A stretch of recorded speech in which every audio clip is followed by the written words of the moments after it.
Section 1.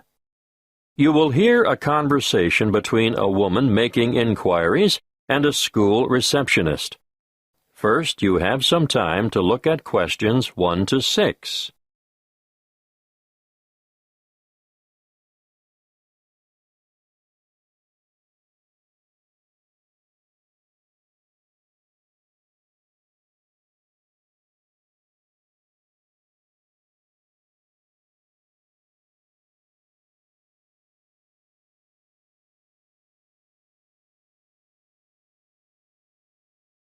You will see that there is an example that has been done for you.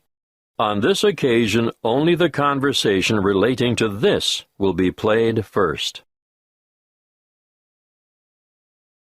Good afternoon, Estelle speaking. What can I do for you? I was told that the school holds, adult education classes? Yes, it does. We run 7 a week, 3 on Tuesdays and Thursdays, and 1 on Wednesdays. The receptionist, Estelle, says the school holds 7 classes a week, so 7 has been written in the space. Now we shall begin. You should answer the questions as you listen, because you will not hear the recording a second time. Listen carefully and answer questions 1 to 6. Good afternoon, Estelle speaking. What can I do for you? I was told that the school holds, adult education classes? Yes, it does. We run 7 a week, 3 on Tuesdays and Thursdays, and 1 on Wednesdays. Are they all evening classes? No. Because of the number of people who work shifts these days, we've found there's quite a demand for day classes as well. Well, I don't work, and I really want to get out and meet people, so daytime or evening would suit me. What is it you're particularly interested in? Oh, anything really. Okay. On Tuesdays, we have a writing workshop for those people who've always longed to write but are hesitant about putting pen to paper. It's an evening class and runs from 6 to 7:30, but there is a restriction on numbers. Oh! Yes. The tutor has advised us to restrict participants to a maximum of 10 per session, so I'll have to check and let you know if there is room for you. Thank you. Also, on Tuesdays, there is a book club designed for older adults looking to be inspired, to learn and share insights with one another. Are there any restrictions on that? Not really, but you'd have to be able to read the prescribed book each week. You have to read set books, do you? Yes, and keep up with the others by finishing 1 a week. I understand. What else do you have? There's a history group on Tuesdays as well, run by a researcher and historian who provides a fascinating glimpse for you into the lives and society around this area 100 years ago. I don't think so. Well, what about Scrabble Club on Wednesday? It's extremely popular, you know. Sounds good. What time? 2 to 3:30 in the afternoon. Yes. I think I could manage that. Well, if you like Scrabble, you might like to join the chess night on Thursday evenings. It's more for serious players, though. Unfortunately, I don't play chess. Would you be interested in cake decorating? Well, I do enjoy baking from time to time. Have you thought about decorated cakes, though? You know, they make a wonderful focal point of any special celebration. Maybe not. Before you hear the rest of the conversation, you have some time to look at questions 7 to 10.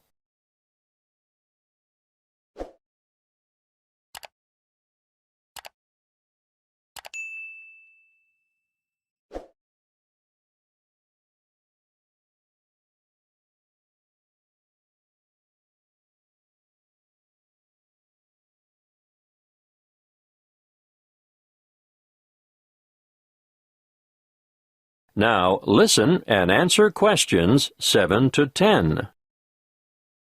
Look, I don't know if you'd be interested, but next month there's going to be an Adult Learners Week, and it's a great opportunity to learn something new and meet a lot of people. All the events are free, but booking is essential. What are the events? I'll give you a brief rundown, and if you decide there's something in it for you, I can send you all the details. Great! When is it? The first week in September, from the 1st to the 8th. Oh, are they all daytime events? Yes, but some are half-day and some are whole-day sessions. Can you just quickly tell me about the half-day ones, please? Okay. The Techno Expo will help you work with social networking tools, and you can learn more about online privacy and security and online entertainment. That's Monday the 1st. In the morning? Actually, it's after lunch, from 1 to 4:30. What else is there in the afternoon? Well, on Wednesday, there's work-life balance, understanding how to assess what you really value, the importance of balance and harmony in your life, and how to achieve it. That's another one I'd like to go to. Are there any more? No more half-days in the afternoon. Wait a minute. There is a poetry event. What does that entail? Writing some inspirational poems and sharing them with the class. No, thank you. I'm not going to read my poems to other people. I know what you mean. One more thing. Can you tell me where all the events are being held? Yes, all the workshops are at the Central Library. Oh, good. That's handy. That is the end of Section 1. You now have half a minute to check your answers.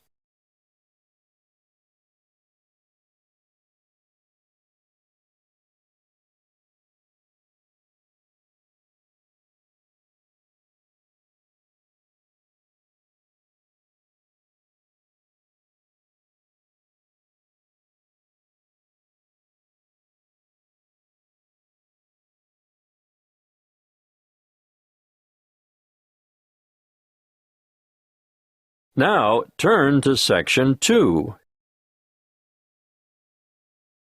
Section 2. You will hear a parent educator talking about childhood accidents. First, you have some time to look at questions 11 to 16.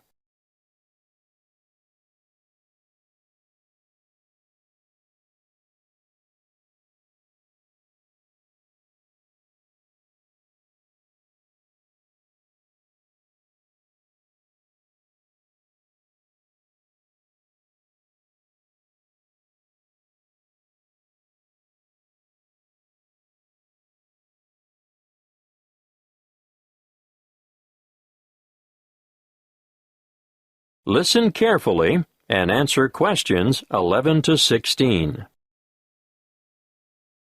I'm sure you are all aware that babies, infants, and children are exposed to an enormous number of potentially serious accidents all the time. Accidents where vehicles are involved are always awful, but particularly so when children are injured. Now, of course, most should never happen, but unfortunately, the casualty lists increase every year. It still surprises me that so many youngsters fall from shopping carts, for example. With small children, however, the highest proportion of accidents will occur inside the house or in the backyard. Many of the risks are obvious, but are often ill-considered, even in well-organized homes. Older children are exposed to a greater number, for they are also open to the hazards of the adult world. This should be kept well in mind by parents. Education is vital. There are some very good television shows which do the job quite well, but children should be educated from the moment they learn to crawl. And so I'd say the best teachers are parents, who can instill safety habits in the responsive minds of their children by constant repetition. In this way, they will gradually learn to avoid the danger zones.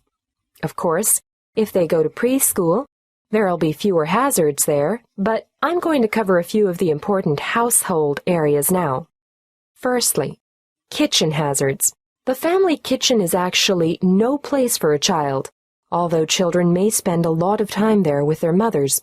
All I can say is never leave saucepans on stoves with their handles jutting out. It's easy for little hands to seize hold of them, and adults can even catch themselves on them too. Scalding is a serious issue for grown-ups and children alike. If you are transporting dangerous items about the kitchen, always look to see where children are standing. Hot items are naturally high risk. Cooking with an infant at your feet can be very dangerous. Be careful with sharp and heavy objects as well. And not the least of dangers is treading on the child, or their hands or feet at any rate. Let's move on to poisoning now. An amazing number of household items are potentially lethal to babies but are often carelessly left around. Bleach, drain cleaner, and similar items should be kept out of reach of infants, who have no idea of their risks. And a word of warning here, never reuse juice bottles as containers for lethal fluids, and never leave these items within access of infants. Playground equipment deserves a mention too. Even in the most skillfully designed playground, accidents occur. We all enjoy the seesaws, but do make sure that they are evenly balanced. Personally, I don't understand the attraction of the roundabout. It makes me feel sick to my stomach, but the little ones enjoy the ride.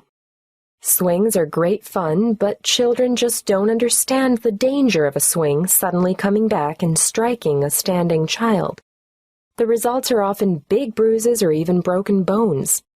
Fractured skulls are the worst playground injuries I've seen, and these are common when young ones fall from a height such as the top of a climbing frame. I think the slides are much safer. Whatever your preference, though, be sure to keep a watchful eye on your children in the playground. Before you hear the rest of the talk, you have some time to look at questions 17 to 20.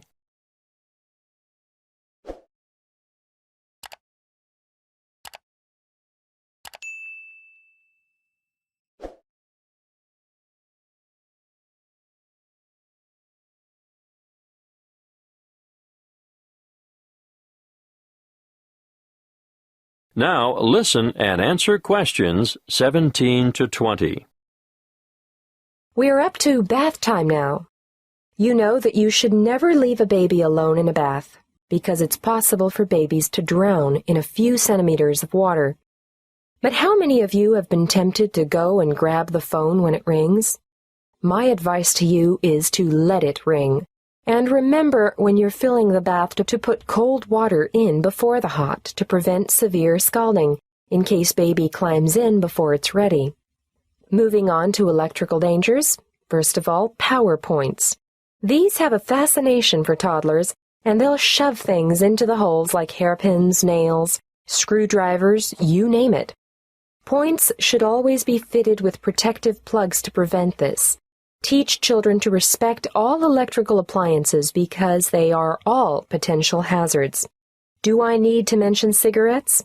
Unfortunately, I still see parents smoking in spaces where their children have to inhale the cigarette smoke. We all know the dangers of secondhand smoke.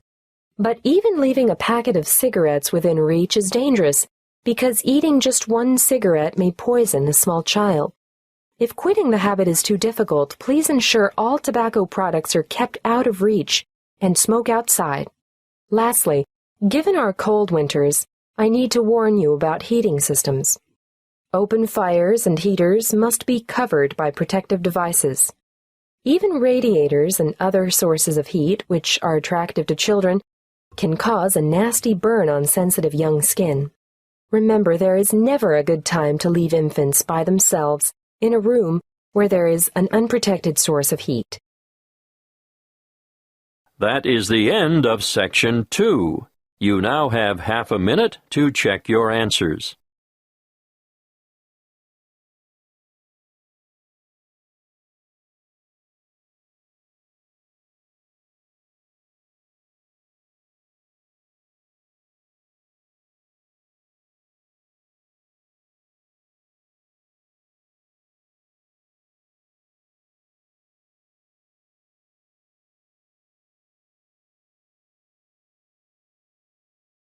Now turn to Section 3.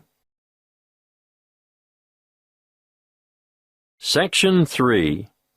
You will hear a conversation between two students discussing an assignment. First, you have some time to look at questions 21 to 26.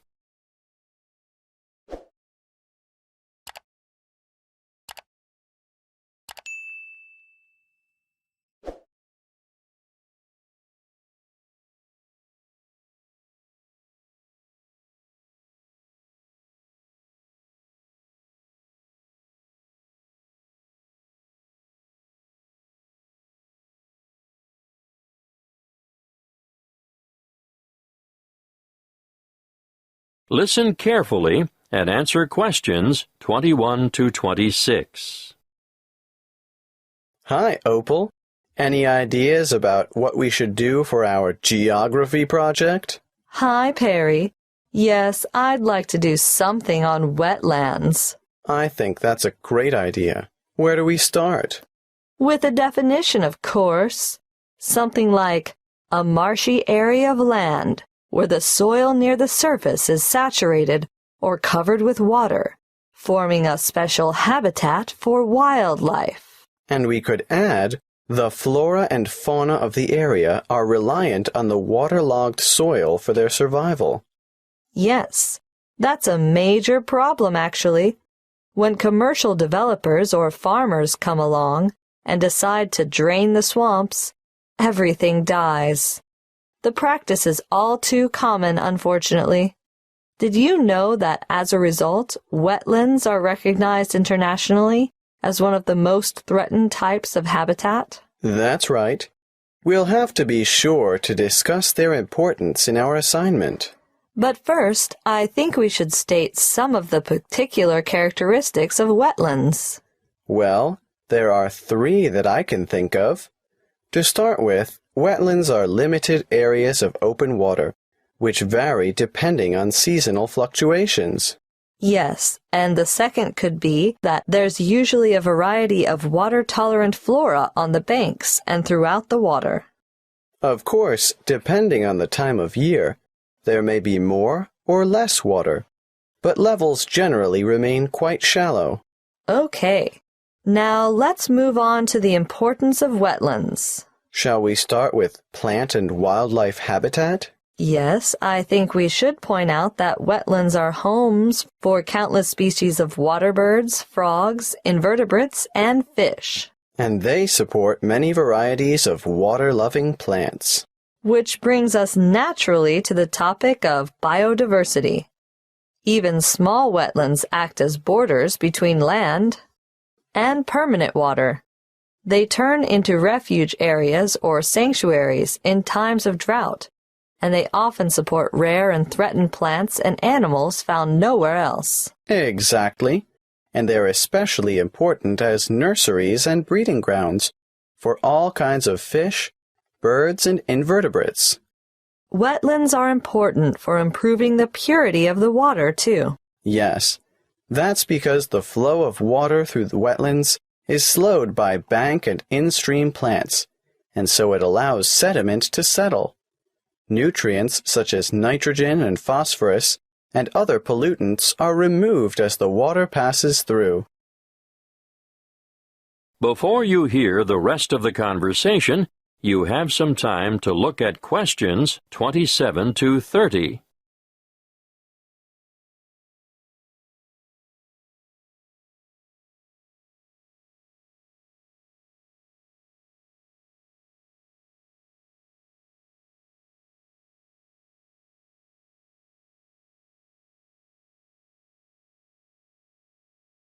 Now listen and answer questions 27 to 30. Okay, at this point, I think we should look at mangroves. They're important for nutrient removal. I think nutrient recycling is more accurate, and biological productivity, because wetlands are really very productive ecosystems. Should we do a food web then? We should do a diagram of some sort showing the importance of mangrove trees, but maybe not a food chain. How about you explain it while I try and sketch it? Right. Well, let's start with the mangrove trees. They're very special because of their aerial roots that allow them to breathe even when the tide is high and their roots are underwater. They can live in salt water, and the salt enters through the roots, travels up to the older leaves, and then these die and drop back into the water. A unique feature of mangroves is their ability to develop leaves on their seeds while they're still on the tree, and the seedlings drop down, planting themselves directly into the mud underneath. Got that. What happens to those older leaves that fall? The fallen leaves, or litter, decay in the water and form a rich mud that feeds bacteria, worms, and small crustaceans. You mean things like prawns and crabs feed on the decomposed leaf? Yes, and even little fish do as well. And bigger fish feed on them? Eventually, the remaining organic matter, which is now just very tiny particles, is taken up through the root system, providing nourishment for the mangrove trees. And the cycle begins all over again. Yes, that's exactly it. That's what we'll call it, the nutrient cycle of mangrove litter. Great. I'll go home and work on this, and we'll meet again tomorrow. Okay, see you then. That is the end of Section 3. You now have half a minute to check your answers.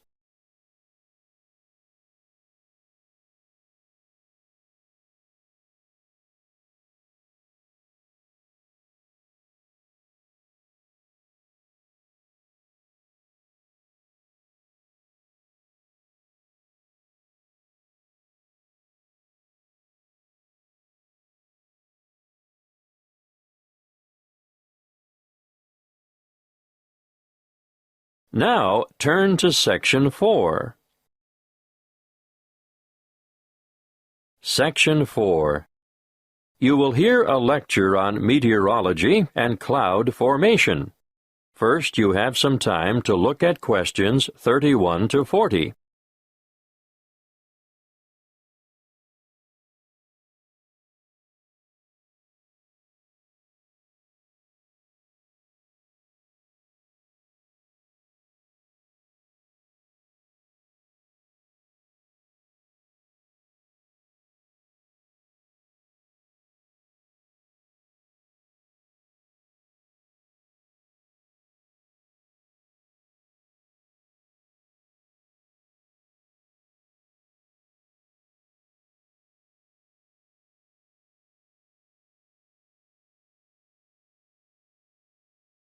Listen carefully and answer questions 31 to 40.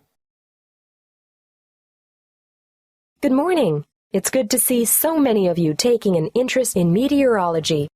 As you are all newcomers to the topic, let's keep it simple to start with. In fact, let's begin with a very simple definition of what meteorology is.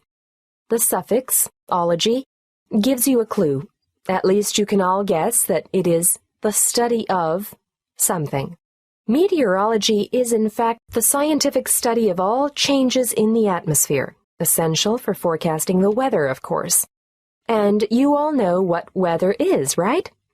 The four main ingredients are the sun, the atmosphere, water vapor, and the wind. They all come together, disseminating heat from the sun around the globe and making clouds in the layer of the atmosphere directly above the ground, which is called the troposphere. Look up into the sky, and on almost any day of the year, you'll see clouds. Clouds form when water that has evaporated from the surface of the earth condenses onto microscopic dust particles, or other particles, floating in the air. Cloud formation takes different shapes, and they mostly get their names from Latin roots. Now, let's look at the five most basic. We'll start with cumulus, which is a low cloud with a white, puffy appearance, and most often composed of water droplets.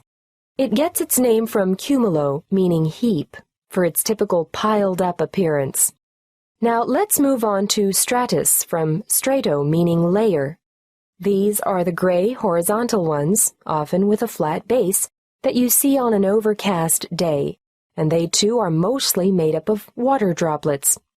At this point, I should mention fog, which you probably don't even think of as clouds, but fog consists of very low-stratus ground-hugging clouds. The high-altitude cirrus cloud, on the other hand, is mostly made of ice crystals and appears wispy and thin, almost hair-like in fact. That's where they get their name, from the word cirro, meaning wisp of hair. They are generally fair-weather clouds. Not so the cumulonimbus, the tallest of all clouds.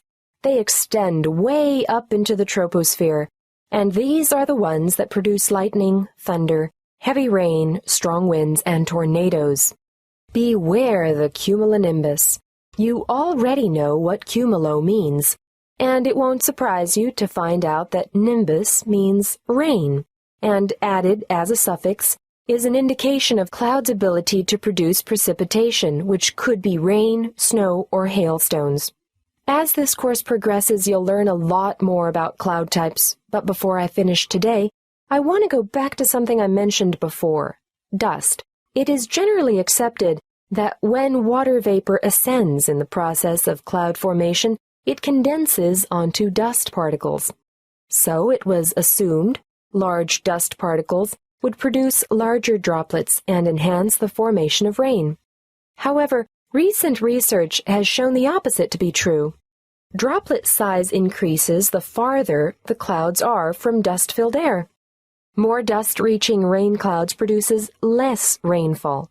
Scientists have shown that as more and more dust enters a rain cloud, the same amount of water becomes spread out.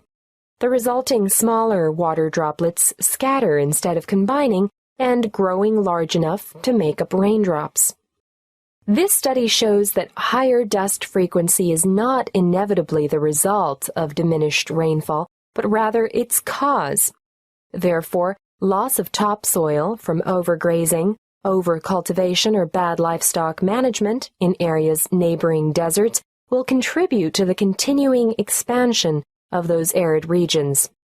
Your assignment for this week will be to read up on this research and write a report on how dust from damaged land may exacerbate drought conditions and lead to further desertification of arid areas. In other words, how land use has an impact on climate change. That is the end of Section 4. You now have half a minute to check your answers.